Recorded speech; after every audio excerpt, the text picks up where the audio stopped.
And we're live. Yay! Praise the sun! Why in the world would you want to praise the sun, man? What's wrong with you? Have you ever looked at that thing, that painty hurt death orb in the sky? I don't praise that thing. I peek through my blinds. It was hiding. Pedro, I peek through my blinds and I hiss. That's what I do. That's how I praise the sun. Hail, yes, sun. Sven needs those cloudy days. Any cloudy days. I have a house. I stay inside of it. It's kind of brilliant. What's going on, beautiful people? We are getting ready for a Linux Weekly Daily Wednesdays. We do a little bit of pre-show at the beginning. We got 10-minute countdown clock. That's what the clock does. Aww. It works in reverse order. It's broken like that. Fine. Then we got some things to talk about. Yeah, definitely. We were talking about the NVIDIA event. Our brand. We don't know what's going on with it, but do you think we're going to get a live stream or just like a YouTube video? I'm sure there will be some pre-recorded bits. Jensen, I need to see what's in your oven, baby.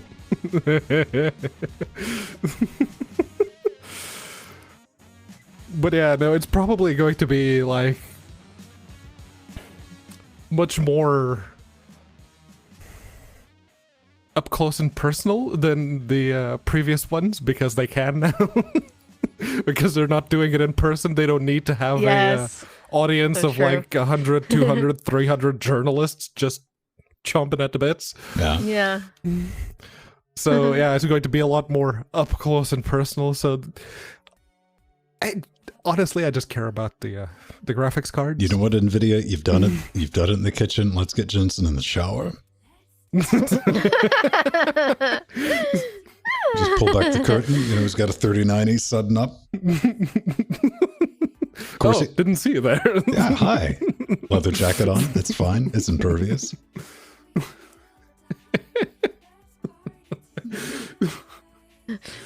I wouldn't be terrible against that. But yeah, I hope they throw something up, man. Make it entertaining. They're going to have to do a lot to sell. NVIDIA, I guess you can definitely sell me a 30 series if you can give me a 24 gig card for $800. That's a good price point. But probably not going to happen, right? Unless AMD comes out with something with like 20 gigs of VRAM for 700, they won't. Arthur and I got Suse again. I like my Suse. I got a couple of these ones. But even a 16 gig card, I'd be very happy with. I mean, I'd pay $500 for him. That's $100 more than your price point. Come on, Pedro. I've seen the stuff that you buy. That's why I didn't say anything. That's like, okay, 16 gigs if I had the same kind of workload you do. Yeah, 500. Yeah. It's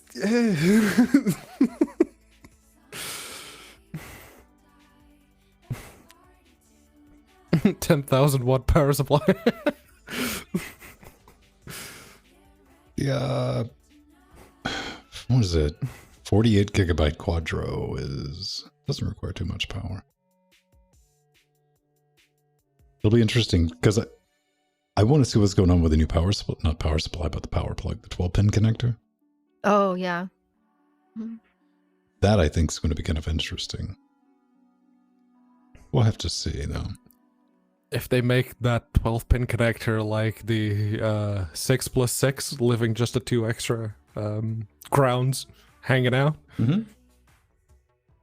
that's fine. Most power supplies already have that. So, well, if they make it, it's going to, it's not going to, like the adapter is going to be its own cable, and you're going to plug something into the, it'll be done. Then we got Intel. Intel's trying to redefine power supplies. Let's plug everything in. We're getting rid of the 12-volt EPS connectors. Okay. Hello, Nova.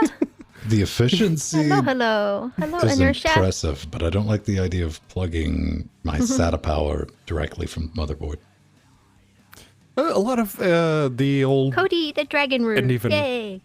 the recent embedded motherboards, they have SATA power supply coming out of the motherboard. They've done that before, but it still had at least the 4-pin EPS, and you had the 24-pin ATX. But they're trying to cut that down to, what is it? 20? 20 pins? Just the 20 pins give everything? Yeah, Matrix, I think... Yeah, I've actually got a few of their multi-head cards. They still They're make older them. ones. Ah. Yeah. Yeah. For a while, AMD was making their chips. They got sold out, but they're still, they use them on Wall Street. Hi, Steve Husband. In fact, they were one of the first cards to support multi-monitor with Sinorama on Linux. Back in like the 90s. If you wanted to run 6 displays off of a single GPU, you had to have a Matrox. Yeah. Well, if you're running a Matrox these days, you're installing NVIDIA drivers. So. Yeah. Yeah. Yeah, well, we used to use those in animation. The Matrox Millenniums were some of the best render cards back in the day. I remember like late 90s. Going to a friend's house, and he had a Matrox card because his dad was an architect. So the computer had a Matrox card, and we could play all the video games with max graphics. Yes, they're great. Yeah, probably like 10 years in my animation lab, that's what I would get, the latest Matrox Millenniums. And I have a Rainbow Runner. It was one of the good old capture cards. Matrox Rainbow Runner. The decent AMD graphics bit might be harder, but the Tuxedo AX15 or the System 76, Pedro. whatever they call it. Well, okay, this is a fair question. What's the state of Thunderbolt on AMD laptops? Non-existent? It's the Type-C ports are compliant, but they're not paying Intel for the licensing. So yeah, chances are if you plug in a Thunderbolt port, it'll work. How are you at soldering? We just tap the PC out. I will be right back. Yes. Yeah, no, USB 4 was supposed to bring Thunderbolt 3 into the USB spec, but we're not there yet.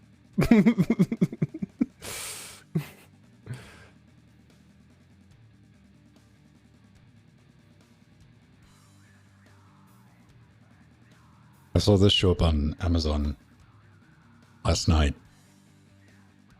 It's the, SK Hynix SSD? 128 layer NAND. Oh, yeah. So you can get a terabyte for $134 NVMe. That's not bad. How big is the cache? So I just have an idea when it starts throttling. I don't think this will. I mean, it is Hynix. They make memory for just about everything, so if anyone can figure out a memory controller to address 128 layers in parallel, they can probably do it. I'm curious, man. I'm curious about it. I'm like, I'll try that. Yeah. Yeah, again, it's Hynix. You want RAM for a laptop that isn't a Samsung? Mm-hmm. Hynix.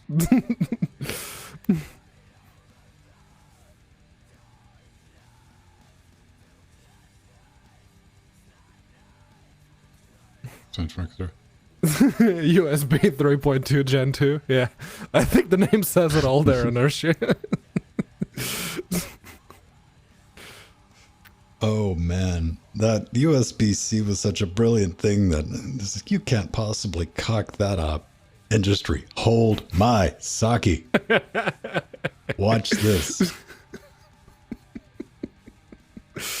What do you mean this one only charges things? Where does it say that on the cable? Nowhere. Ha!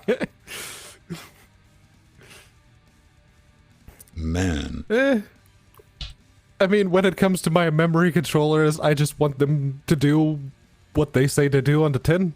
Mm-hmm. That's it. Which was part of why having that B350 motherboard was bugging me so much. Because, oh yeah, you paid, at the time, I think it was £170 for 16 gigs of 3600 RAM, and you're running it at 3200.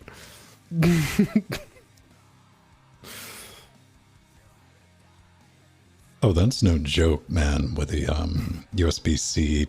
Like, I got an extender. I was like, I need an extender to plug in this USB-C hub. Didn't pay. I was like, oh, it's an extension cable, fine. Not kidding, it was this long. Yeah.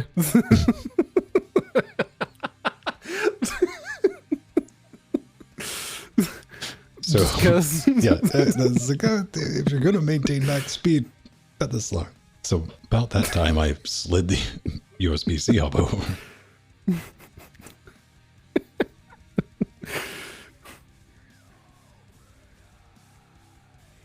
20 centimeter maximum, yeah. I don't know. The only USB-C device I have is a USB-C hub that just converts it into a bunch of USB 3. Done. Yeah, this motherboard also has a Type-C. It has a Type-C... one Type-C connector at the back, and it doesn't have like an onboard Type-C for the front panel, I don't think. I do have Type-C at the front panel. Hello, Weekly Planet. Hello. Have I plugged it in? Nay.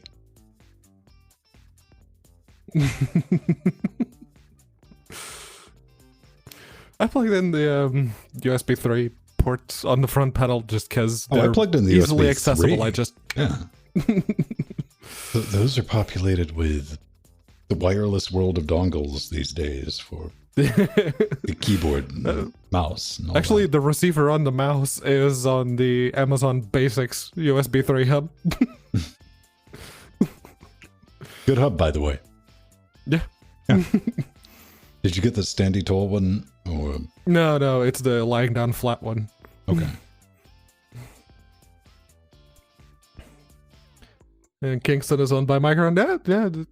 That Kingston SSD that I had went to Zoe with the X230. That was the SSD that was in there.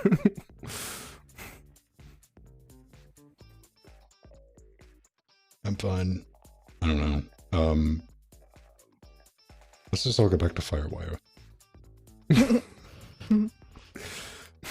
Yeah, we probably have the voltage regulators to handle that kind of power now.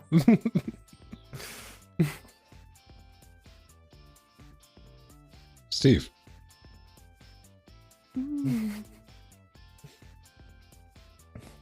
Napoleon Dynamite. I remember not knowing what the hell a Napoleon Dynamite was. And all of a sudden I get the vote for Pedro quoted at me a lot. It's like, yeah. what? Here's the thing, man. By the time I get around to watching that, it had had so much hype. It stood no chance. It's like, yeah, it's an okay movie. Hello, AC4 UK. And yes, Battle for Wesnoth. I think that was, if not the first, it was certainly one of the first games that I ever played on Linux. I remember loading them up on the laptop that I had at the time. It's like, all right, let's games. What kind of games? There. Oh, okay. I think mine was X-Bill. This was after I was in wonder and amazement of getting an X server up and running. What? That's some bashed out resolution on the CRT because I didn't have the specs for the monitor. X-Blast. And then I remember trying to get Neverwinter Nights to work in old wine,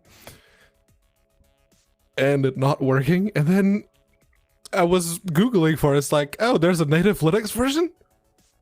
There's a native Linux version. Oh, God. Okay, let's go. It was like 96. I don't know. It was Red Hat 5, maybe. after I got my 3D effects, Voodoo 1 got those drive. They just had RPMs that you could just download the RPMs and like pop the disc in. Done. And that was a reasonably, Quake was a modern game at the time. You know, it'd been out for maybe a year and a half, 2 years. Remember when Wine didn't? So what you can tell your kids, man? Yeah, no, the moment I discovered that Neverwinter Nights not only worked, but worked really well on the FGLRX drivers for that laptop that I had at the time, that's when I started dual booting, and that's when I started to realize, wait a second, maybe 80 gigabytes of a hard drive is not enough.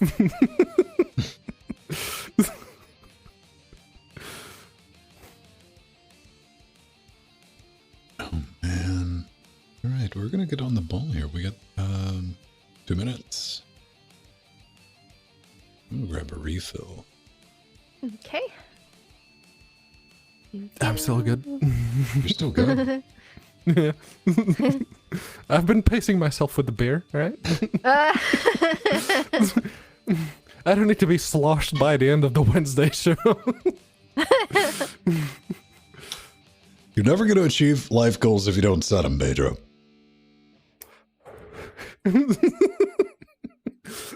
If I don't set goals, then I'm good because I'm not failing at them constantly, so.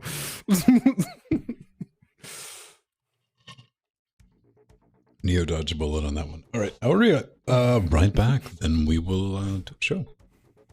Yes. Yay. So Pedro, how many installs did you have to do today? Did you do any today? I didn't go into the office today. Today, I just spent the whole time trying to remote onto people's machines because OneDrive isn't syncing. Teams isn't working properly, and I keep dropping out of meetings. So then I remotely connected their laptop, and Dameware is not, fast, but it's especially slow. It's like, okay, let's go Firefox, speedtest.net. Oh, you have 1 megabit download and 0.7 upload. There's your problem.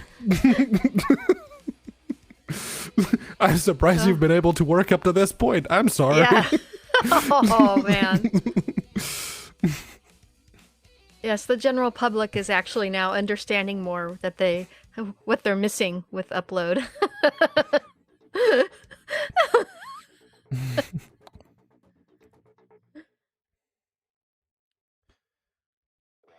Yeah, no, it would let me connect because, again, Dameware doesn't need a whole lot of bandwidth to even get connected, but you can tell if their internet connection is slow because it takes a second for anything to show up on screen, like an actual second. Hey? What's going on here? So I checked Task Manager. Okay, the CPU is not getting any use. All right. Let's check the governor. All right, it's already set to performance. Good. So what's go? Oh, okay. DSL internet. All right. Okay.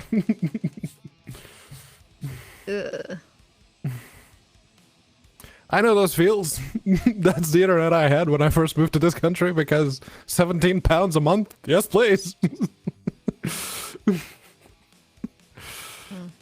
Yeah, no, that's a solid yes on that one, Inertia.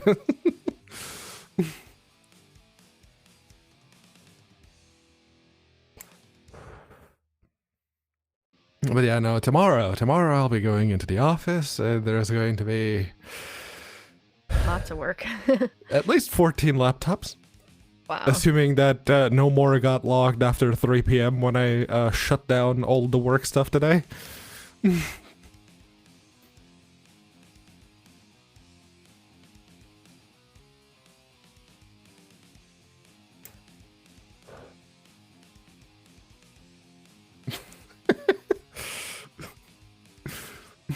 Hey man, my flip phone runs Android. I can do anything on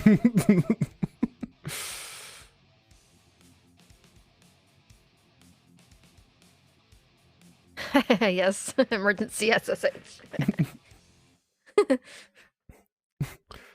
is when your main box locks up, your laptop is so out of battery it won't even cut on. You have to wait for the battery to recharge a little bit. It's like,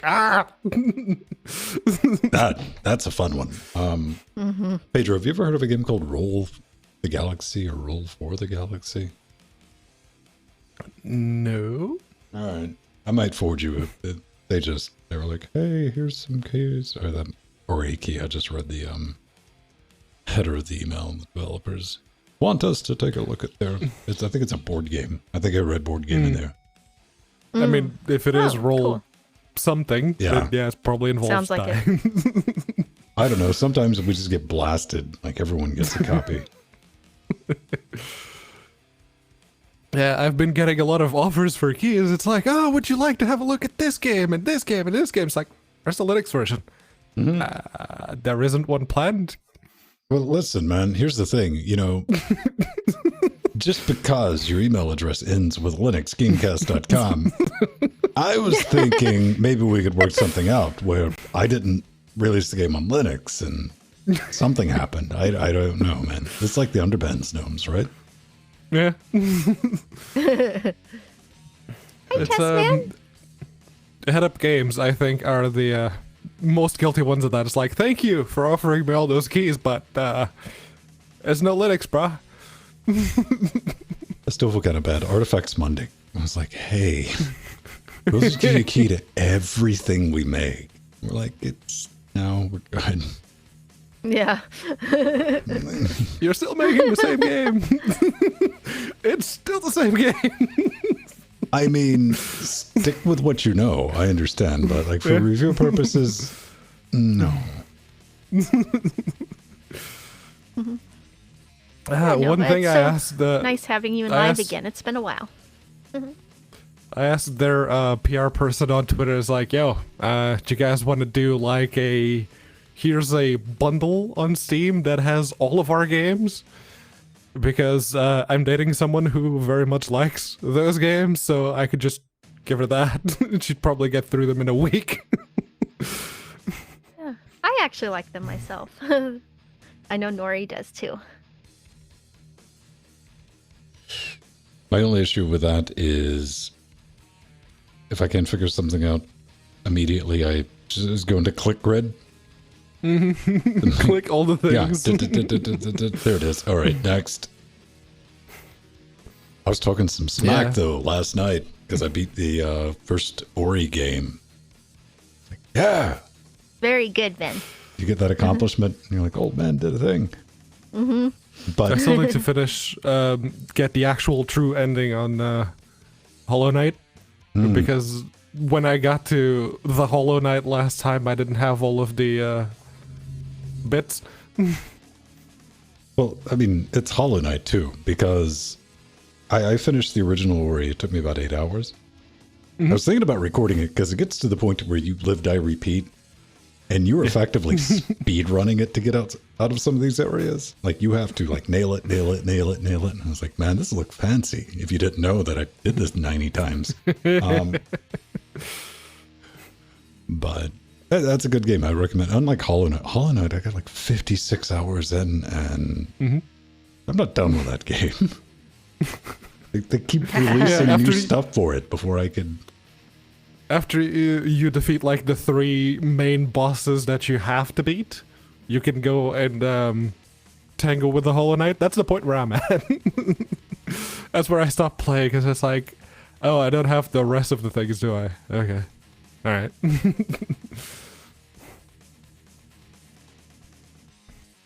Yeah, that's a rewarding game. I mean, I tapped out of Hollow Knight when I first fought against what's her name?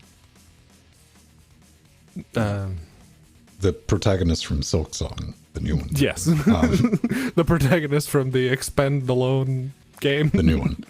And I was stuck on her for days until it clicked, and I got okay, fine. There's nothing like walking around the house. Like, yeah, I did that. I had more trouble with the flying mage beetle thing. Once you get to like the actual underground city, the one on the rooftop. I know exactly. He breaks through. Yeah.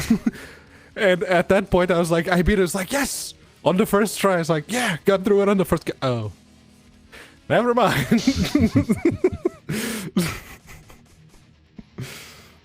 All right. So.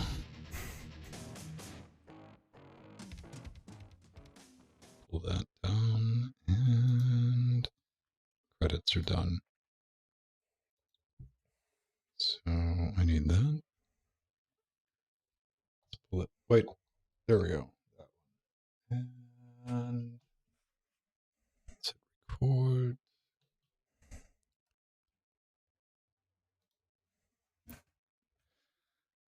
All right, everyone.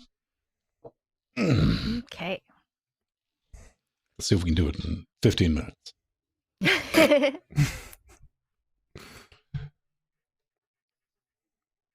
That's not in the right place. Scooch. Oh, chat.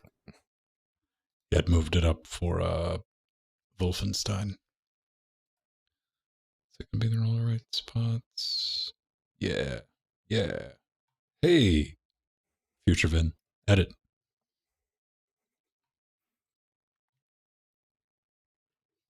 And welcome back to Linux Weekly Daily Wednesdays, where we can sit back, relax, take that midweek break, talk about some of the fun things, the stranger things going on in the world of Linux and open source. I am Vin Stone, joined every week by Jill Bryant and Pedro Mateus, and everyone at home watching us live.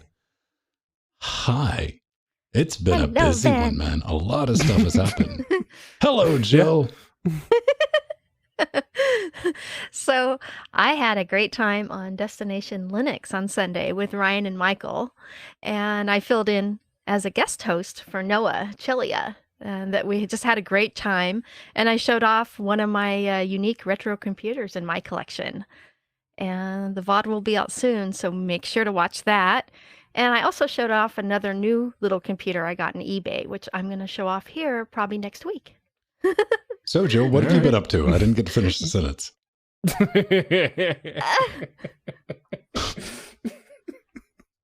How about you, Pedro? Okay.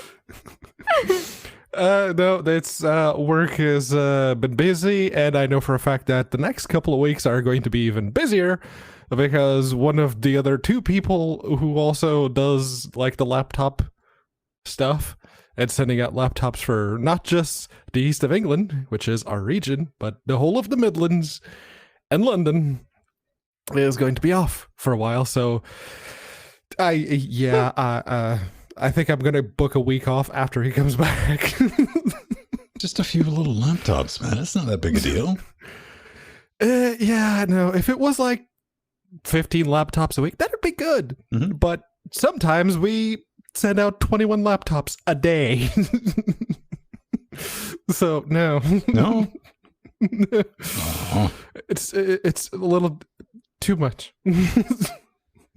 Oh man. So Saturday night, we finally tested back here this little guy. This is a little fiber switch, Cloud Smart switch. Set that up, and I give it the final test because we're running NDI, and I was able to bring in our third box over NDI, which effectively we were. Little guy was pushing about 1 terabyte an hour. It's like, all right, yeah, good on you. But it passed. I was happy with it. So I finished up a little mini review and setup procedures for it. You know, these are the right SFP modules. This is the right fiber OM4 ticket and all that fun stuff. That's currently posted in Discord. If you want to take a look at it early, it's in the announcements section, and that'll probably be out.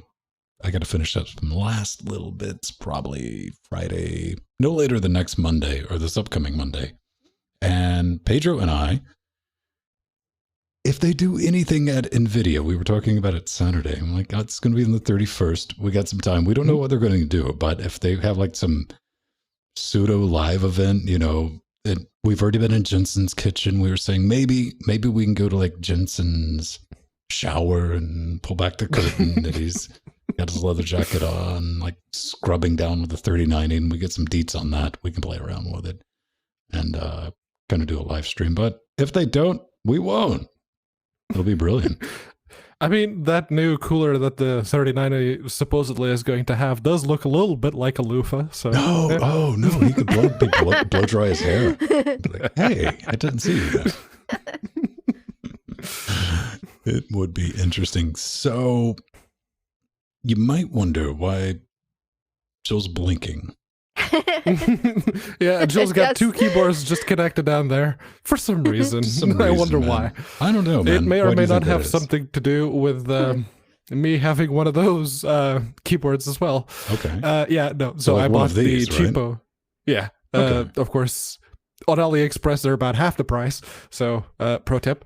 It might take a couple of weeks to get to you, but yeah, they're much cheaper. It's an Ajaz AK33, and it's like, okay, so it has fully addressable RGB, like per key. So let's have a look on the interwebs to see if someone made a Linux utility that would let you customize that. Lo and behold, thanks for open source actually did, and it's available on GitHub. By customize, you mean cut it off, right? It has a couple of semi-off modes. Semi-off modes. Yes. Yeah, you can turn off the effects. Yeah, there's a mode that all the keys go off, and you just think, oh, okay, so no RGB, and then you hit a key and it ripples out in full RGB. It's like, oh, okay.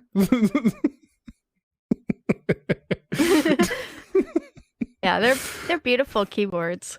I have three different Ajaz AK33 keyboards, including the ice blue one and the RGB one I've got here lit up. And I bought them actually back in 2017 and even got Matthew of Lutris one as a gift. And Nice. I was really happy that Pedro found this software because I didn't even know it existed. And that's really cool. But one of the reasons I bought these keyboards is that you don't have to use software to configure them. You can actually configure each individual key on board. And that was why they're, beautiful for Linux. But now we have software, so I'm looking forward to playing around with it. Yeah, it's much easier to just set the Python bindings to set the key colors rather than use the Control-Alt-Butterfly FN combinations that you need to do. Yeah. So yeah, it's apparently it works. There's a bit of a caveat that if you have one of the older models with the older revision of the firmware, this utility may very well not work. So you'll have to check it out and see for yourself. But the newer ones, which I'm assuming mine is because yeah, I bought it a month ago. Yeah, I bought it a month ago. I have had it for a few days, so yeah. Mine are older, so I'm not expecting too much love. So here's my ice blue one. The only one I saw that was remotely interesting, they have one that looks like a little miniature 104 that's just that beige color, but it also has like a surprise barf rainbow flavor. Yes. Of course it does. No, of course it does. No. Yeah, no, these I think Ajaz both keyboards of you are just damaged. I like unicorn barf. I like the clickies. Yes, I like for being inexpensive keyboards. They're really comfortable to type on. They just have a nice tactile feel to them. And I have a lot of mechanical keyboards in my collection. Yeah, they use Zorro switches. Yeah. Which I thought was pretty funny. Well, the software's there. All this is going to be in our show notes if you want to check it out, and that is most definitely a thing. But we got a birthday to celebrate. Yeah, this is so exciting. So my favorite Linux OS, Debian, is 27 years old. Yay, Debian. And, they're the best way to keep them going and active is to contribute. And this is not only by code, but you can also suggest wallpapers for upcoming artwork for the distro. And you can help write documentation. And, you could also participate in the upcoming DebConf, which actually starts tomorrow, I believe, the 23rd to the 29th. No, it's not tomorrow. Up next week. Sunday. Next Sunday. It starts Sunday. Had my Sunday. days incorrect. But the best way to contribute to them is to just to put Debian on a live USB and give it to someone. And, spread the love. And as you know, Debian, is the base for so many OSs, including Ubuntu. And it's very important. Don't remind Canonical of that. They don't like that. Yeah. And it's also, yeah, that's true too. And it's also the Swiss Army knife of OSs. It works on almost every platform and every computer architecture. So it's very important. And I feel old now that it's turned 27 because I've been using it for 27 years. What we're seeing right here in the studio, I'm surrounded by 5 machines that make this broadcast possible. We got 3 Hostbox, we got a Threadripper, we got Jackbox, all running Debian 10. Now, Debian gets a bad rap, kids. It does, just a little bit, just slightly. It's old, it's outdated, but you know what? It's the good boring. Why? Because it's the stable boring. That's the good type of boring. Now, it's not incredibly out of date compared to a lot of stuff. I'm running a modern 1804 is more out of date. Yes, it is. And it does everything I need, including, I do all my gaming here. And it's not difficult to get set up and running. It isn't. It's a bit roundabout, but compared to something like Cent, cakewalk. It's got a GUI installer, man. How much easier can you get? And I'm glad that it is still keep it on.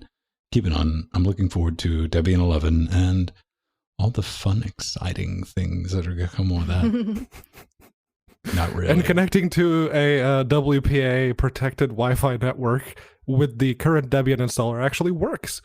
Unlike my first few attempts at installing Debian, where it's like, okay, I'm trying to do this over Wi-Fi and it's not letting me. Huh. Oh, yeah, WPA is broken. Okay. Yeah, Debian 10 is a great release. It really is. I think it's fantastic, and it's always something to, once you get some education under your belt, it's something to us like, all right, maybe I want to move over to this. And it's user-friendly-ish. I don't think I would just give it to somebody on a thumb drive and say, here, have out. I'd give them something a little simpler like Arch.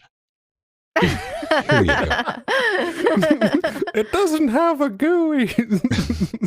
Oh, well, Debian has a GUI installer now, so that's not an issue anymore. Good on you lot. All types of retro stuff this week, huh? So, Yeah. Lib Retro, something happened.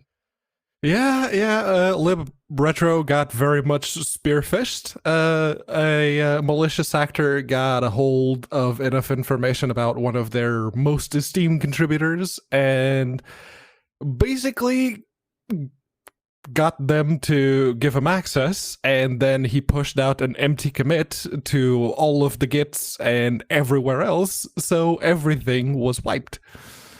And one of the things that they complain about is that they didn't have, currently with how much money they're making and how much money they're spending on hosting and everything else, they didn't have an automated backup. It's like, why didn't you set one up yourselves? It would have been better, but whatever. So basically all of the Windows, Linux, and something else builds will be okay, and they said that they were already planning to have a bit of a server migration going, so this has been kind of like the kick in the teeth to get them started on that. And Linux, Windows, and Android, those are the 3 that are currently available.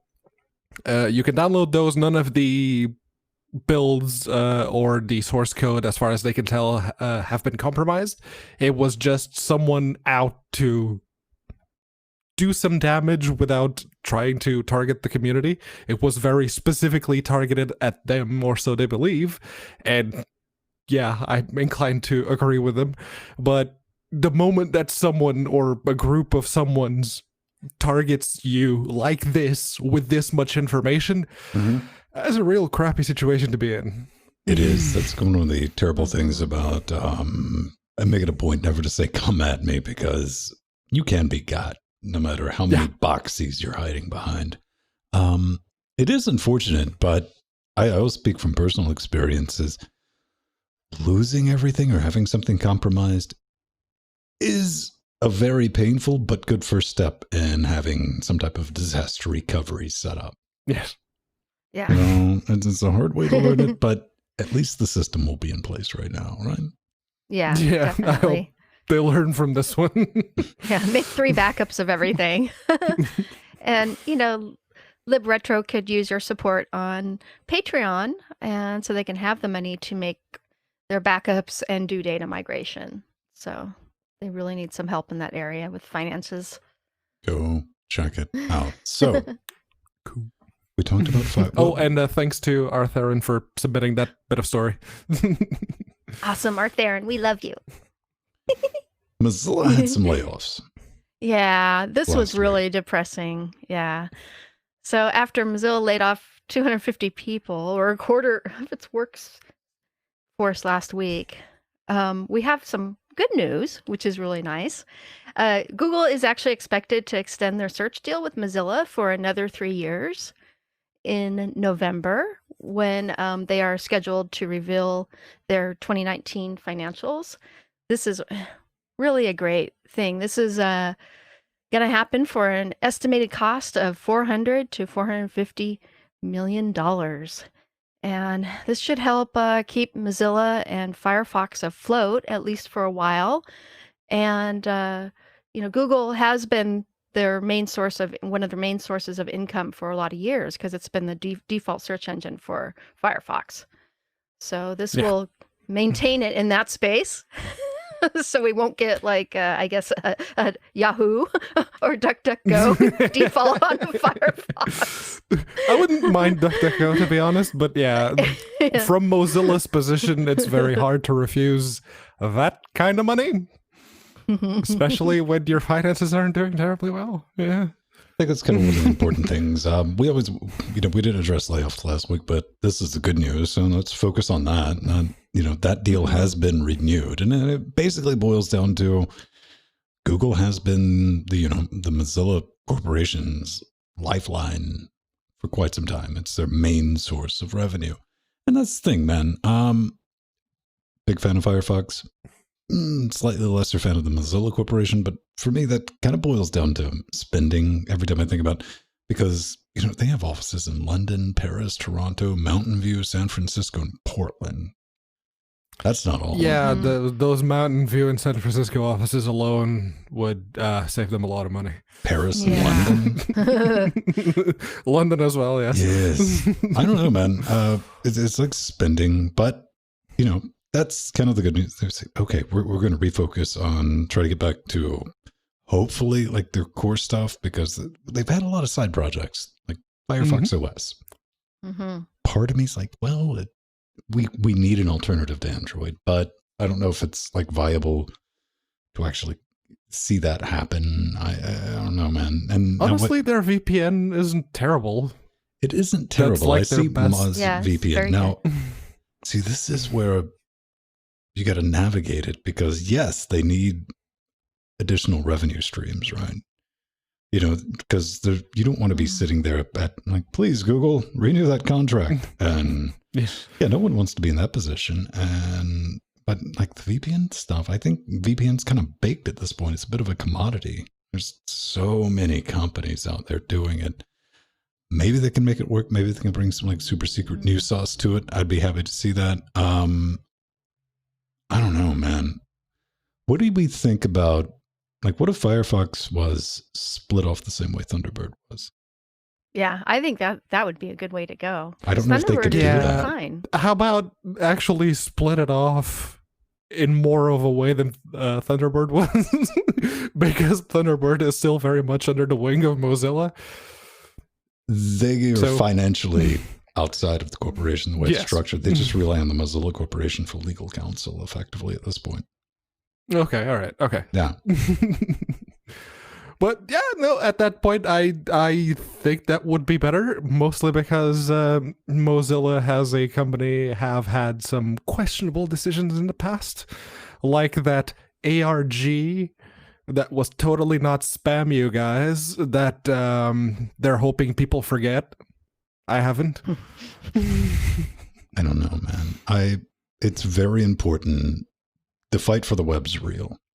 To maintain open standards. Then you have Google's gonna Google. I mean, they're like, what do you mean? We took that off years ago. What are you talking about? We're the new Google, Alphabet, and Firefox needs to be out there, and the market share has been declining. I personally, I think, just as a fan of Firefox, I would say, when you're listening to a Yahoo on the internet, focus on that core product. Stick with the one that brought you to the dance, and the one that puts your name in people's mouths. Yeah. Yeah. Maybe, I've been noticing there's not as much advertising for Firefox. And focusing on that and getting the word out that, we're the open source alternative to Google. And, also, when I was thinking about this, is that, Google needs this competitor in the web browsing space, because they need to push progress, and this helps Google become better too with Chrome and Chromium. If you don't want to address it, I'm pretty sure Google is making sure the Mozilla and Firefox is going to stay around, so the monopoly and antitrust laser beams from the government start hitting them. They're like, no, see, look, there's this other browser. See, no one's using it, but that's their problem. Google, which is a little scrappy company, man. Yes. Just like Netscape years ago. Yes. Well, it's the same reason Intel would never let AMD go out of business, because they don't want to get hit with that. So yeah, that's the thing. But let's talk about Kdenlive 2004. It is out. It's got a gang of new features. It's got new things that you might want to play with.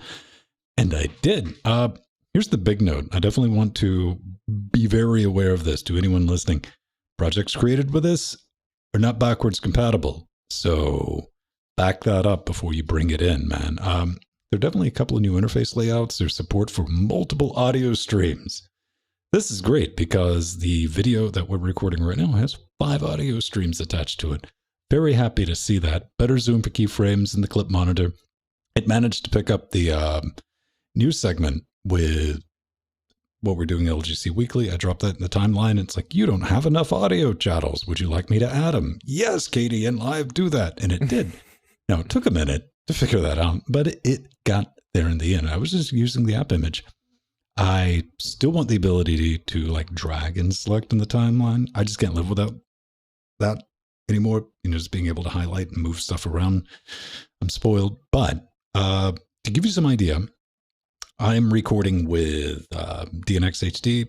So it's like, let's do a little test. Let's take the news segment, and it's recorded DNX HD 209. So it's 1080p. And I dropped that in Kdenlive, and I said, all right, render this out H.264. It took, let's see, a little over 10 minutes to do H.264 stereo pair out. And that's on a Threadripper 1920X. And comparison, I dropped the same clip in DaVinci, H.265 32-bit audio. Took about 5. No, that's the unfortunate thing about it. And you got to bring up the positive stuff, the good work they're doing, but you also got to do the reality check, because work on the GPU acceleration for MLT, they say might start with Qt6, to which I have to say some version of that statement has been repeated for at least the last 5 years. It's been when thing X, then I gotta say, man, I mean, we're halfway through 2020, and hopefully we'll finish out the year without a pole flip or something like that, man. I don't know how much longer. Broken record. I know you've heard me say this before. Can you kick that can, for GPU accelerated timeline, export, not NV encode, but genuine compute? If OpenCL or CUDA, that's no longer a feature anymore. That's just a basic thing I expect in a nonlinear video editor. Because just the massive advantage, something I would love to have in Kdenlive. I do still use Kdenlive. I use it to make the credits, but for these shows, I have to use DaVinci because you're talking 2+ hours of just time save, simply just down to rendering, much less the timeline being able to move stuff around. What are your thoughts, Joe? And yes, Kensico, thanks for the heads up there. The link in the show notes is wrong. Yeah, that's... we were talking about 2008, but we were looking at the article for 2004. So that's why I put it in the notes. We had talked about it on LWW 220 back in April 2004. Mm-hmm. But this 2008 release had, several new features that was baked in and changed. And I like the new preview scaling feature that allows you to lower the resolution so that you can watch the timeline preview of effects and edits much quicker. And this is something that all the other, major industry standard video editors have, like Premiere and DaVinci, so that you can scrub, on the timeline through your video and see the effects in real time. And sometimes in order to do that, you have to bring the resolution down. So that's definitely a very important feature. I mean, the bringing down of the resolution is kind of a thing that you need because you don't always have access to your big honking machine at home or in the office. Exactly. And you're doing it on a laptop. So yeah, bring that down to 360p and do the scribbing. Yes. Or there's another life hack for fixing all that. Don't edit compressed formats. Yeah, well, that'll put a heck of a lot less load on the CPU. Yes, right. Yes, I do everything uncompressed, but for the average consumer, it requires a lot more storage space. But it is the highest quality, and you have higher. If you bring in uncompressed, you have better quality when you compress it later. Well, after I'm you're sure rendering sometimes. Well, you don't want to do any transcoding. I mean, if at all possible, you want to record an uncompressed format. That's definitely what you want to do, especially if you're dealing with like 10-bit or something like that. If you can be dealing with ProRes or DNxHR, Correct. If you can be dealing with 4K UHD, something along those lines. But I don't know if Kdenlive has an option to generate optimized media. That's interesting if they do. I'm not sure. I don't think so. Yeah, I've been using it a long time. That's not something I've... That's a basic feature in DaVinci. If you bring anything in and you want to generate your optimized media so you can go through your timeline and not have to worry about it. Yes, it is. It's one of my favorite things about DaVinci, actually. Why does this exist, Pedro? This exists, well, I wasn't entirely sure because it's a podcatcher that doesn't play podcasts. It's called Shellcaster, and it's got it plays shells, man. It says it right there in the title. Yes. It's got an Ncurses style GUI on it that you can access from literally everywhere. If you just SSH into, say, a media server, you can set this up to catch all of your favorite podcasts or whatever other media RSS streams you happen to have, and download and set everything up from there, but you can't actually play it without an external player. And big kudos to Arthur for leaving us a comment in the show notes, which is something you can do if you're one of our Patreons.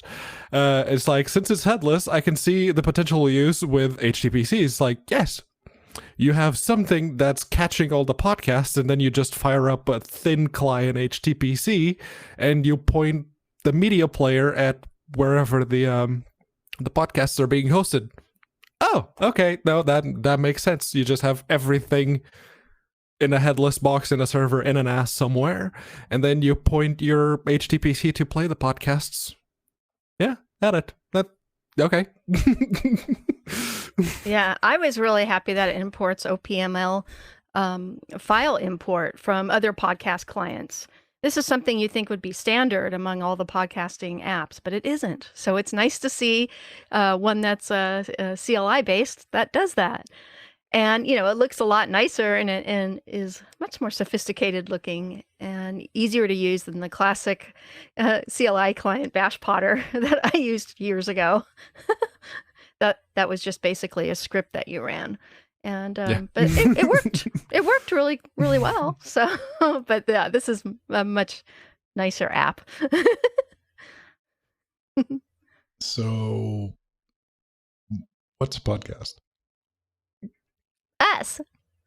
Now that you bring it up, I never actually thought about that. RSS feed with audio. Asking the hard-hitting questions, ladies and gentlemen. A podcast is a show that can be produced via audio with an RSS feed, and it will. You can every week, like the show is LWWs. I think week. It got the name because of the iPods. Yeah, it did. It did. But the generic terms for it is, an RSS that with audio. You could be Netcast like Leo Laporte and Twit. Oh, is he still trying to rename that? He actually did finally rename back to podcasts instead of Netcast. All right. So this next little bit, I just wanted to throw it in because a buddy of mine was looking for a stablet, and I've never owned a stablet, so I went looking around, and I ran across Digimin, which, she didn't want to spend a ton of money, and I was like, let's see what type of knockoff devices we have. And they maintain a list with drivers for stuff I've never heard of. And I'm like, Yuan. Yeah, it's basically all of the alternatives to Wacom that don't cost you both legs. The classic traditional key. It's the Easy Pen, yeah. The Easy Pen ones, especially the monitors. They make some really nice monitors that you can draw on. Okay. There was another Very one. Expensive. Yes. Well, I'm definitely seeing some monoprice love here. This is along with my thinking. Like, if I need something at least first to play around with, let's go frugal, not cheap. Cheap would be something that you sacrifice quality for price. Frugal, let's see if we can save a few bucks for something that's going to kind of work. Yeah. UG Tizer. Okay. Yep. UG is also one of those brands. And Yugi also. That's a Veek. very popular brand among my students. Do we go with Veek? Is that more Klingon or Romulan? Veek. Romulan. Romulan, yeah.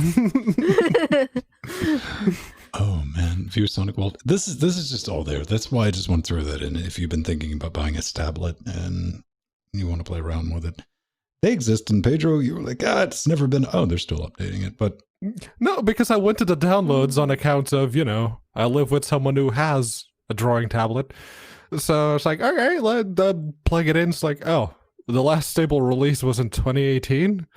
So I clicked the GitHub icon that they have. It's like, oh no, okay, so the last commit was actually 2 months ago. All right, okay, it's still being kept up to date. Cool. It's a stable release. Very nice. Man. That this hasn't been updated in 4 years. Nothing's changed, but it's a dead project. But everything works. That's neat. Maybe as neat as this is just something I wanted to throw in at the end with Paragon. They've maintained a commercial NTFS driver for a minute. I mean, it's been a while. And they've decided to share the Linux love. And there's no coincidence that Microsoft is moving off NTFS. No. Don't look at it that way, because they don't come off quite. I like that Microsoft is calling it Re-FS. Yeah. Yeah. Right. So they have offered their full read-write NTFS setup. Good one, so, Pedro. Inclusion in the Linux kernel. All 27,000 lines of it. Oh, bleh. Here you go. Deal with it. Now, this patch that they submitted doesn't include the Paragon utilities, but read-write, compressed files, internal replay, all that's there. Basically, it's just a fully functional NTFS read-write driver. What's going to happen to the existing one? I don't know. Smarter people are still working on that. And it's going to take some doing to get it merged because first response on the mailing list was effectively like, really? You're just going to dump that? Like, what the H are we supposed to do with this? Oh, yeah, I couldn't fit it all in an email because it was 27,000 lines. Yeah. Like, you don't say. But they're working on it. It's like, maybe we'll create a new branch for it. And it'll be a thing. I mean, you need that. I'm glad that's there. That was, man, I still remember back in the days when you could read in TFS, but if you wrote to it, man, if you really wanted to scramble somebody's data, do that. Yeah. Well, at least in my snarky comment, at least the Paragon created NTFS driver would be less bloated than the Microsoft one if they finally made one for Linux.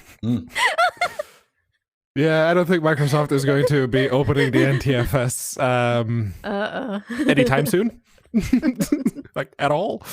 But yeah, there's Pedro probably Mateus so many from holes Such with that Hits thing. is they'll never release that file system patent.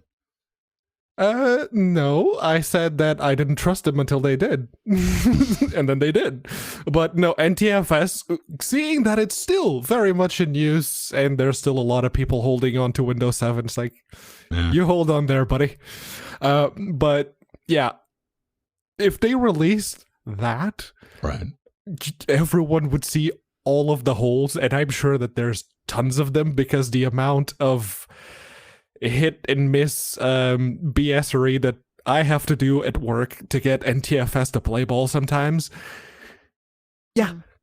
No, they're not going to release that anytime soon. Well, this is NTFS. So you got to kind of get the right idea. You could make an optional NTFS, and you could call it OFFS. Yes. Very good, Ben. Very good. That would be a thing. All right. That's just some good news. I know that's going to make somebody's day. And I understand like the untrustworthiness. I mean, like, what do you, oh, now you're doing it? Okay. You know what? Hey, they're doing it though. I mean, give them a little bit of credit for that. Yeah, But, that's awesome. I think that's going to, we get a little slice of pie. But before we jump into that, we got to thank all the beautiful people who are making this show possible. And that's our patrons, patreon.com/Linux Gamecast. It's simple. You like what we do? Kick us $1 a week or kick us more. Come hang out in our Discord. You get a custom show every week. It's the behind the scenes stuff that we kind of hope you don't narc us out on. You know, you get a little RSS and you get the video feeds. Although you can totally do it because no one else cares. That's great, man. It's brilliant. No. Obscurity. It's brilliant. Shh, be quiet. But thanks for making it possible. We have one new person. We need to thank Joe. Yeah, senpai. No, we got to thank somebody. You don't have to call me senpai. Not in public. Oh, I think Senpai finally noticed us. yes. Senpai is our latest patron. Thank you so much, Senpai. It's nice having you in chat as well. That is brilliant. Now, shameless self-promotion over with. Oh, we have t-shirts, Amazon wish list, all that fun stuff. I just ordered some stickers myself. StoreLinuxGamecast.com. Go there. Yes. That's the thing. We're horrible at this stuff. Slice of pie. Ooh. Apple pie. Does that Definitely. look appetizing? I know both of you monsters eat sweets. Yes, if it does. they didn't stupidly load them with sugar, then yes, that would be amazing. But So- unfortunately, a lot of people put a lot of sugar into pies. Now, Yeah. would that stop you or slow you down? I'd probably only eat like a slice, go, this is way too sweet, no more. If it didn't Yeah. have a lot of added sugar, I'd probably eat the whole thing easily. Well, I mean, even if it was super Apples sweet, would you already just have go, lots like, of sugar. chill out Yes. chill out on the But, couch you for a know- minute and be like, you know what? I think I can handle this. I can come back for round 2. Let's see what I can do. Maybe not. I don't know. Yeah. Okay, so this is hipster pie. This is really awesome. This is a container for an IoT notification scroller, and Looks the like that container transformer I bought from AliExpress. the container is a cassette tape.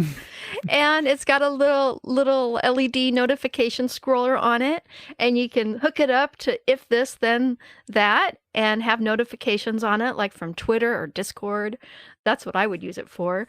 But he got all the parts with a Raspberry Pi Zero W in the cassette form factor, and it's so cute. And it'll even still fits with all the modifications. It still fits in a classic cassette deck. So I was just I was this is actually so surprised that you can fit a Raspberry Pi Zero in a cassette Yes. vertically. It's like horizontally, sure, absolutely, but that's vertical. I can tell you one place that you're definitely not going to be able to fit that. Cool. And it has the vibrator. That is really cool for notifications. I like it. But one place I don't think this would have a good time at is a little place I like to call Customs. Oh no. Maybe if you did it on a opaque cassette and put the teeny tiny little LCD on the front. You would be in more trouble after they cracked it open. I'm not saying at the end game, no, you wouldn't get any trouble, but you're going into a room and they crack a cassette tape. I'm like, something feels, sir.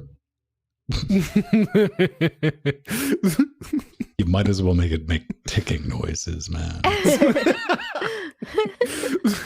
You can. It's easy enough to wire a teeny tiny little speaker to the GPI opens. Yeah, the TSA approval rating on that is like it's single digits, low single digits. And whatever you say, don't say it's like, no, it's not a bomb, but it's totally a detonator. What? Oh. Self-destruct in 30 seconds. The biggest problem I have with this, it's an interesting project, but I don't have a cassette player, man. Oh gosh, I have plenty of those. I think I still have my old one. My Walkman. Your Walkman. Yeah, I still have my original Sony Walkman, and it still works great. I used in high school. Yeah. And the Discman. I had a Philips Discman. It wasn't called Discman, it was something else, but it was Philips branded one. Yeah, those were cool. Nope. I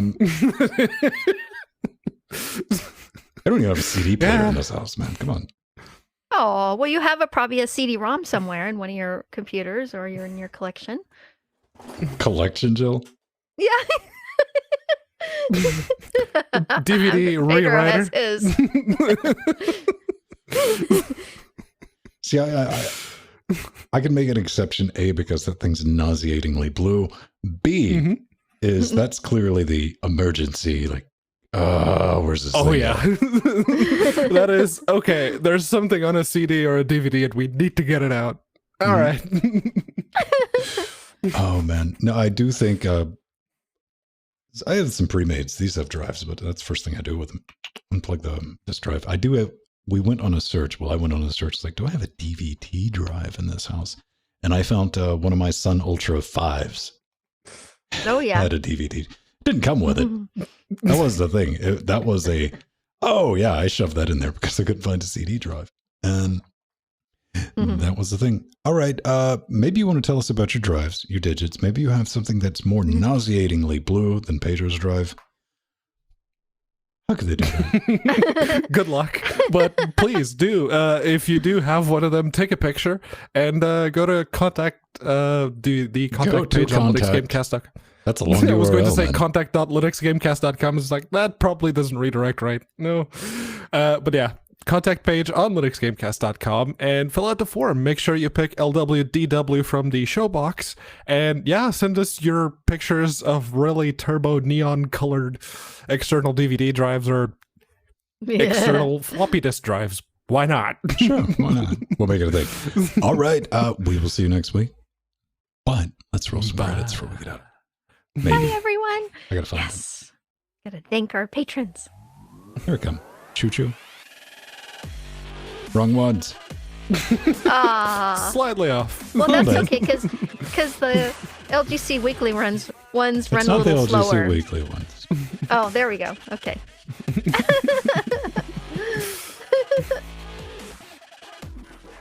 Yay! Thank you to our beautiful executive producers and producers. We love you all.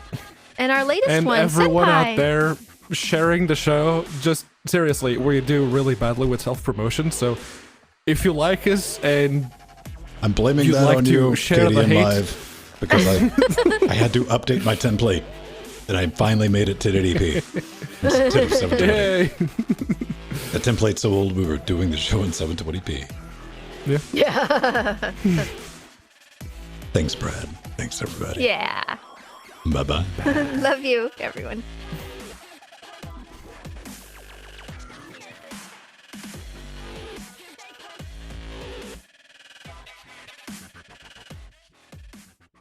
Okay, now I can try to put this back in the drawer because I knocked some stuff over pulling it out. Yeah. I hear you. Had to be very careful setting up my keyboards here. My OBS tutorials to hawk you to... Yeah! You're a monster. I knew I liked you for a reason. Hi, Nersha.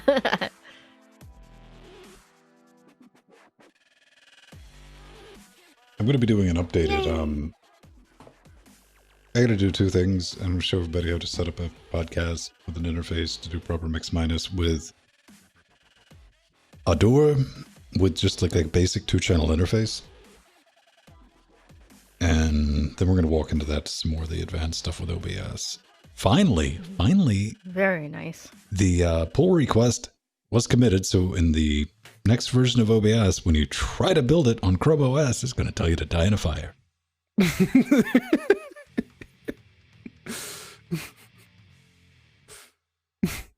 Oh, so people realized that when they launched it, they got the big bad, this is Chrome OS, just go away. They don't yet, if they but they downloaded will. the binary? They will. Okay. For some reason, that's finally, that is a commit as of last week, and that's going to show up. Because there's nothing you can do on Chrome OS with OBS, just because of the way Chrome OS is designed. Mm-hmm. When does Twitch decide to do stream re-encoding? Currently watching on my potato laptop due to the... Wouldn't be able to do without the re-encoding.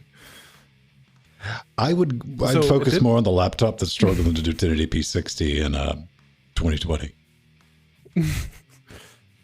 Because I have an Amazon tablet that can do 1080p 60 from Twitch. Yeah, anything before the X240 struggles a little bit, but from the X240 with the i5 4200U, the cheapo Lenovo laptop, that one can do 1080p 60 video easy. And it's got an Intel i3 4005U. These $100 Optiplex Dell 3100s can do 1080p 60. Case in point, WebRTC. Yeah. They're doing it right now. And they're running NDI on top of that.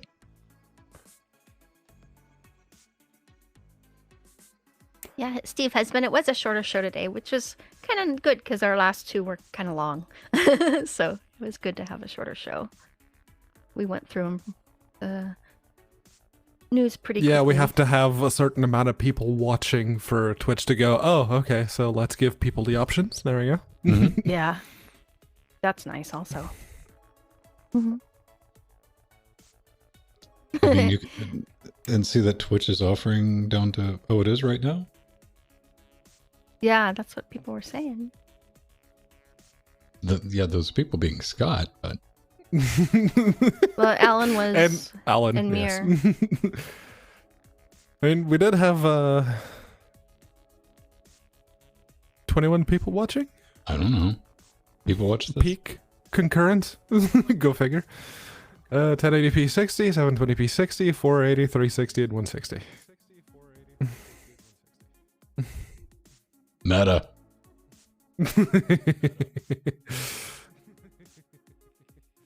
Yeah, check this out. What we look like at 160. Oh, yeah. Not dark mode Twitch. And it's going to get worse. Hurt eyes. Okay, now I'm curious.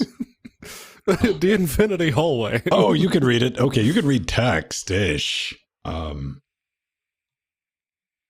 looks rough. I mean...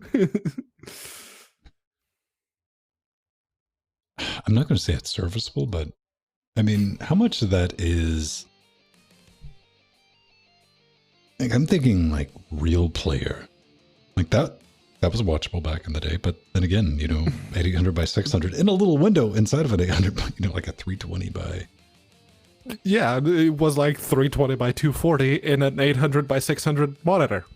It's like, yeah, no, that's readable. That's fine. 56K modem at 24 to 28, if you were lucky.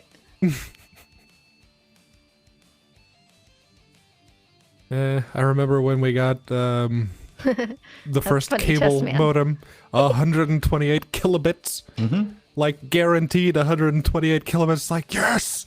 Yes! Everything is so fast. I blew through the, I think it was 12 gigs, the bandwidth limit. And I blew through that in like 2 weeks. At 128K? Yep. Like 2 weeks non-stop. downloading stuff. I want somebody to do the maths on that. Oh yeah, you were leeching the wares. Oh yeah. At the end of the month, my mom and my dad called me over. It's like, so you downloaded over 24 gigabytes of stuff, and our cap is 12 gigs. Like, and somehow it's your fault for us not being tentative parents. It's like, I didn't know that. It was fast, so I was downloading all the things.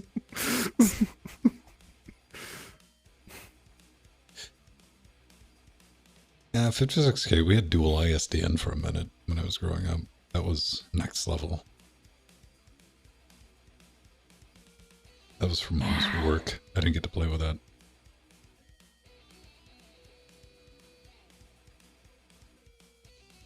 Hours and... Let's see. Yeah, I remember it taking about an hour to download an MP3. Yeah. It's like 40 minutes. I mean, you went and did something. I remember waiting for loading a web page, going outside to do something to come back later. Because, you just surfed with the images disabled. Yeah. And when I went to university in 2004, it was wireless at that time. Wasn't great. So, yeah, no, just cut out everything, like all the pictures and whatnot. But if you wanted to watch something, Real Player. Just feed it the YouTube link or the whatever link to whatever shady website you happen to be on. Feed it that link. It would play it. It's like, all right, okay. Thank you, Real Player. You made my early days of Red Hat intolerable with your RPMs. Hello, Reflect. Yeah, I used to convert all my radio shows back in the day to Real Player so people can listen to them on my website. That was a thing. And then the Windows Media Player also. Yeah, no, when VLC came around, it's like, oh, wait a second, this does what Real Player does, but it doesn't try to feed you ads or bog down your entire system just because. Okay. I'm glad that VLC finally got like prominence on, most people understand that's what you download to watch the movies, even on Windows now. Correct. Yeah. Mm-hmm. Instead of like, I have QuickTime, and remember QuickTime? Is that still a thing? QuickTime, like Windows Media Player. Yeah, although like, oh, and don't worry, I just downloaded these codecs from 6 shady websites, and I'm sure I can. The K-Lite codec pack. Whatever. So many years I downloaded those codecs. Actually, when they were legit, they actually came with FFmpeg, and you kind of needed it in Windows XP to watch cutscenes in some games. Well, we're still dealing with like MF Plat on Proton. Man. Yeah. It's Windows version of GStreamer for all intents and purposes. But yeah, it's DirectX based. VLC on Android, yeah. Yeah, it's not my favorite app. It's not their best one. Anything I watch on Android, I'm streaming, so. Yeah. Either directly through Firefox on Android or YouTube Vents. YouTube, Netflix, Amazon, Plex. Yeah, true, Nova. Yeah, the UI is not great. But it is good for doing some streaming, especially if you're using, LTE and you don't want to use a lot of bandwidth. You can set up VLC to do it at lower bandwidth.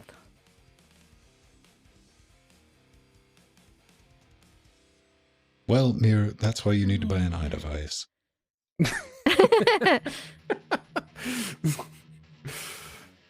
I wonder if Google, I know they're doing away with Google Play Music as a platform. I wonder if they're getting rid of the app too, like they did with the Hangouts for text messages. I get a very, very danger Will Robinson email from Google. Like, we're changing this over for the podcast, and you need to make sure that this is correct and go ahead and convert over, or your stat tracking. After I read this big long, like, you better do it. And I was like, wait, we had access to stats? Huh. email. You know, you could see stats, as in how many people in the U.S. and Canada downloaded the podcast because it was region locked. Google, your region locked podcasts. It's for you and good.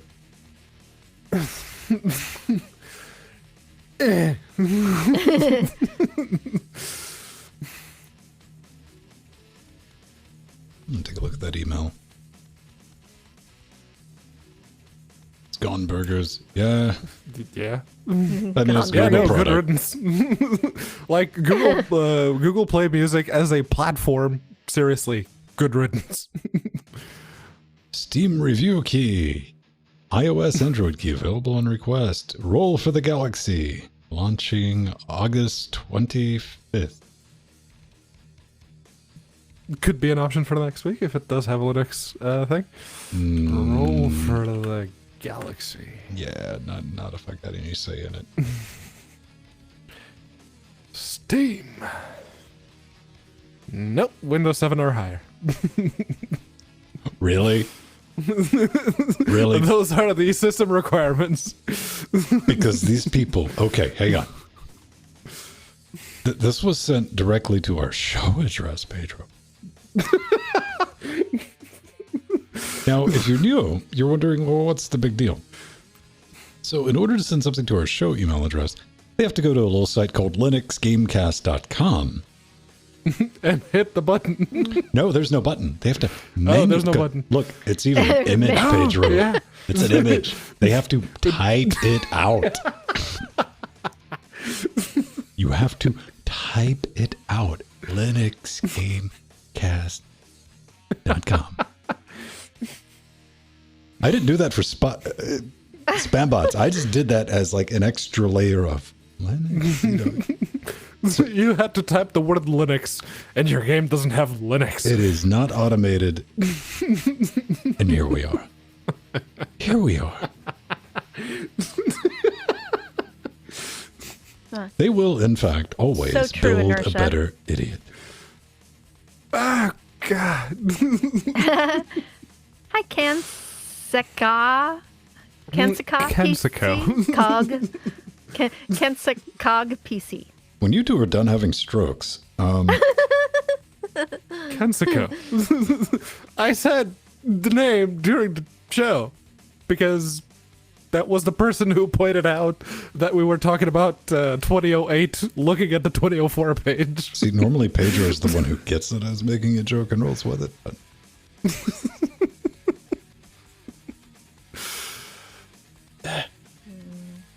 exactly. Thank you, Steve.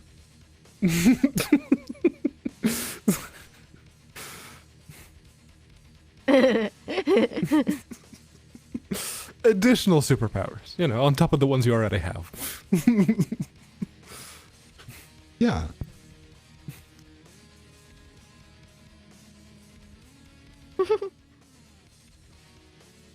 So, I gotta have a little tango with the, I don't want to screw the guy over, but I'm coming up on a month since the dude shipped something on eBay that I bought. Mm-hmm. And it's trying to get 800 freedom units from here. From Florida to here. And I poked it and it moved around again. Then it's sitting there. And I contacted the guy yesterday. I'm like, yo, maybe you want to poke him on your end sometimes. You know, it can get shaken loose. You know. And he just immediately writes me back. He's like, I shipped it. And I was like, oh, that just started the 3-day clock for me. Because you know what happens after I've sent you that email? I got 3 days, I wait, then I contact eBay, and they just straight up give me my money back. That's what happens. Yep. He had second thoughts today, I think, after that. I didn't say anything. I was like, fine. All right. Let's get my money back. Yeah. But no fault of his, I'm assuming. But then again, I don't know what he shipped. Yeah. Eh. Yeah, I recently had someone, you know, because of COVID and everything, people are shipping things later and whatnot, especially if they're using dropship.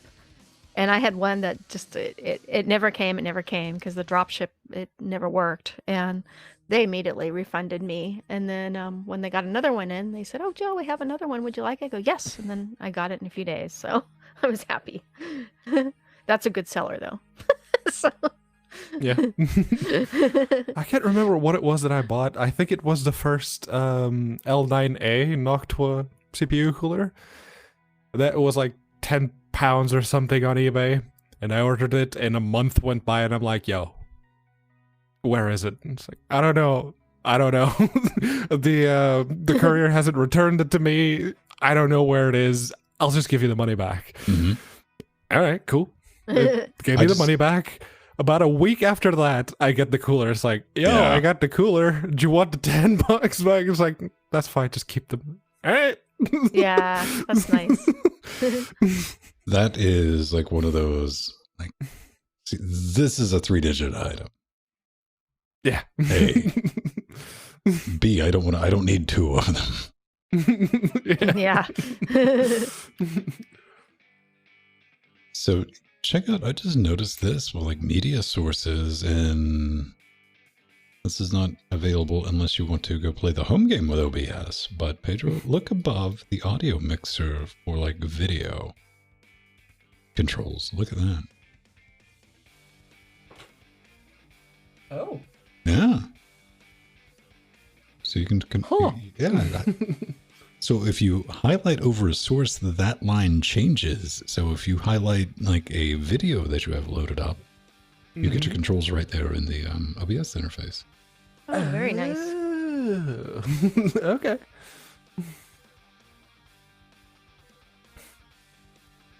Yeah, no, that I have 2508, and it's not. It doesn't look like that. Yeah, I have to update too. No, I built that this morning. So. Oh, okay. You're not going to see that until the next release.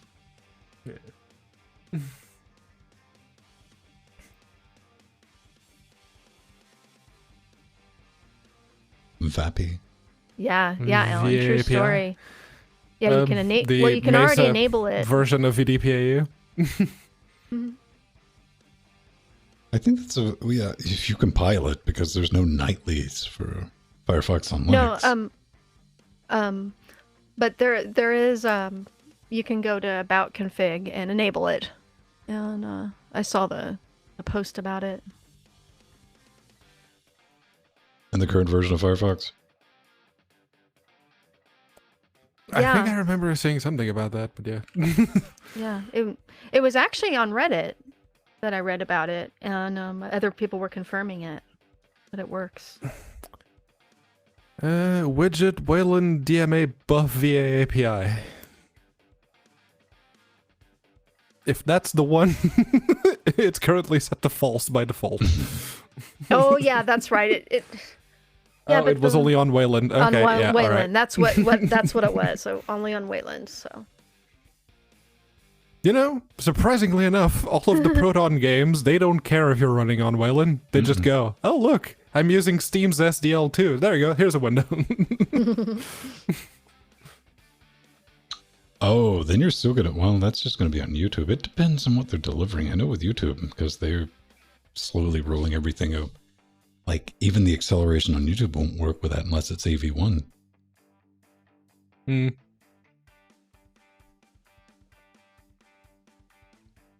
That's a shame. Hmm. So did we get anything? Have you already had your dinner? No. Oh. Got time to eat. We had late lunch, so we're going to have late dinner too. Oh, good. What about second dinner? We don't have second dinner. We usually just have dinner, hang around for a while, and then go to sleep.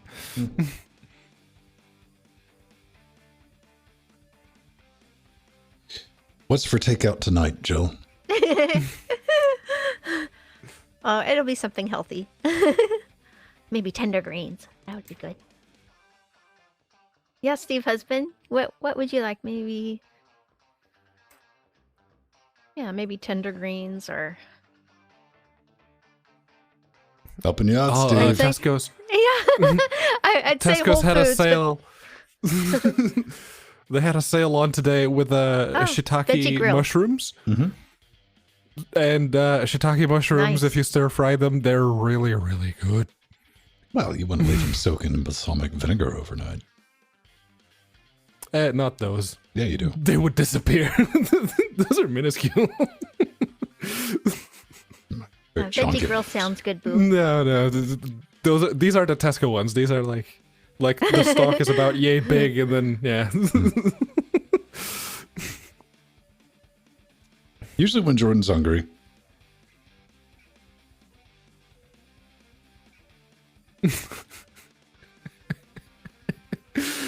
It's very easy to trigger Jordan's hunger reaction.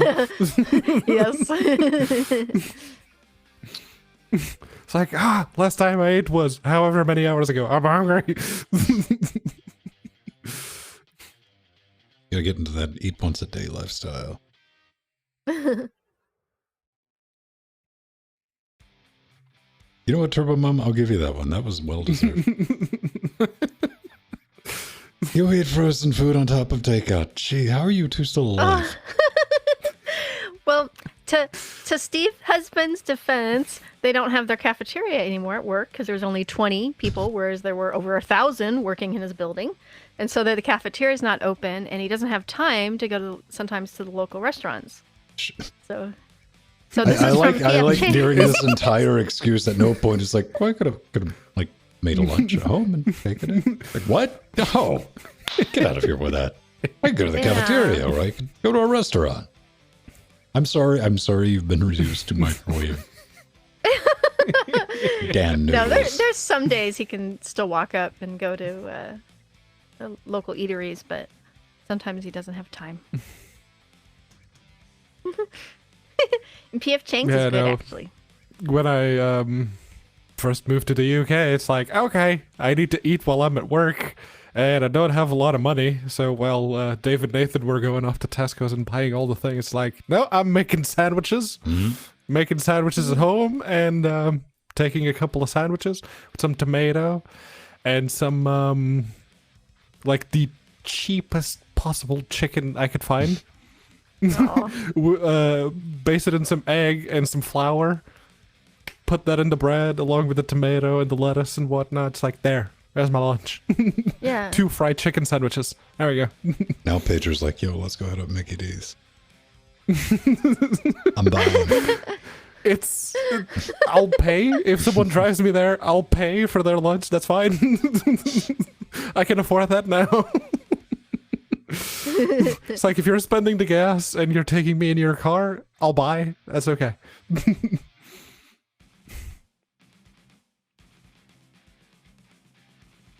Need to buy you a wetsuit so we can get your bicycle.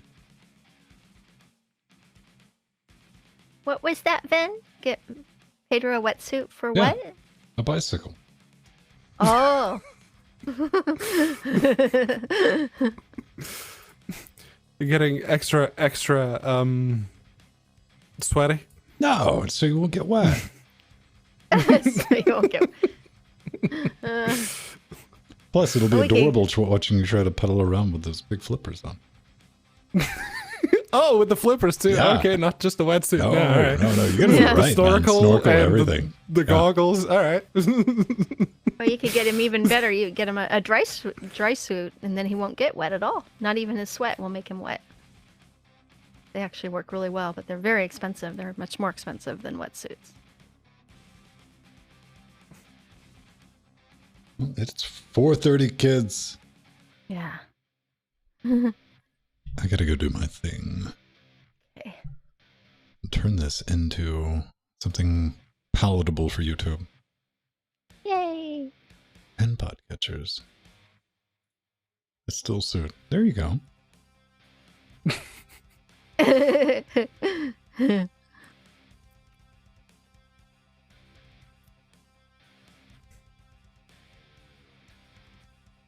What, Pedro? No, I'm just looking at Twitter. You gotta quit doom scrolling.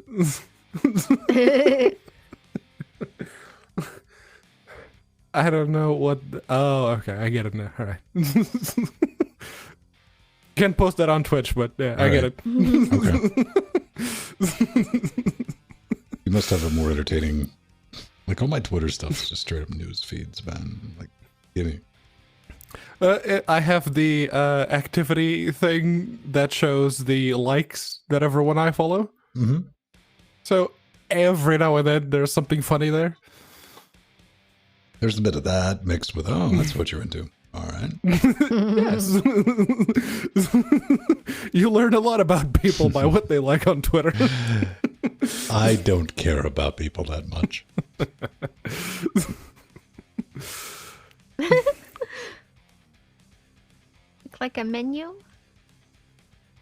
Oh, I don't know. Do you really want me to answer that, Steve?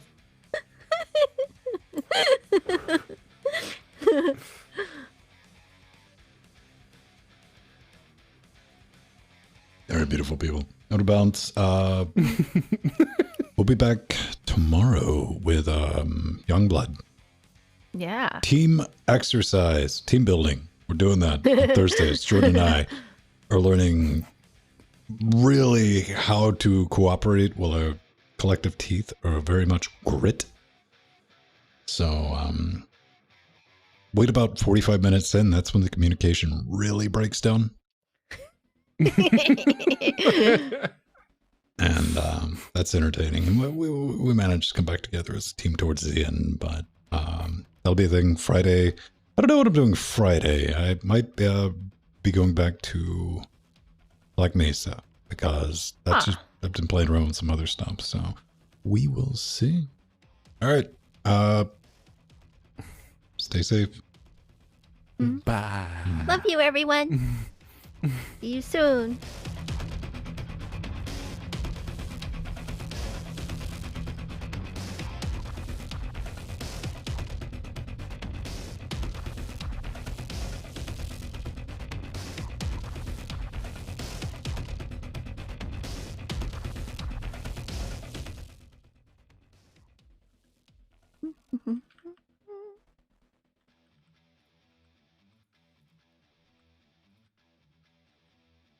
Alright. Close that. Scooch that back over here.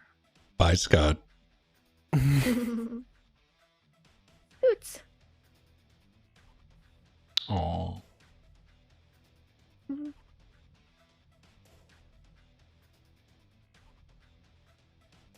So I gotta cut that down.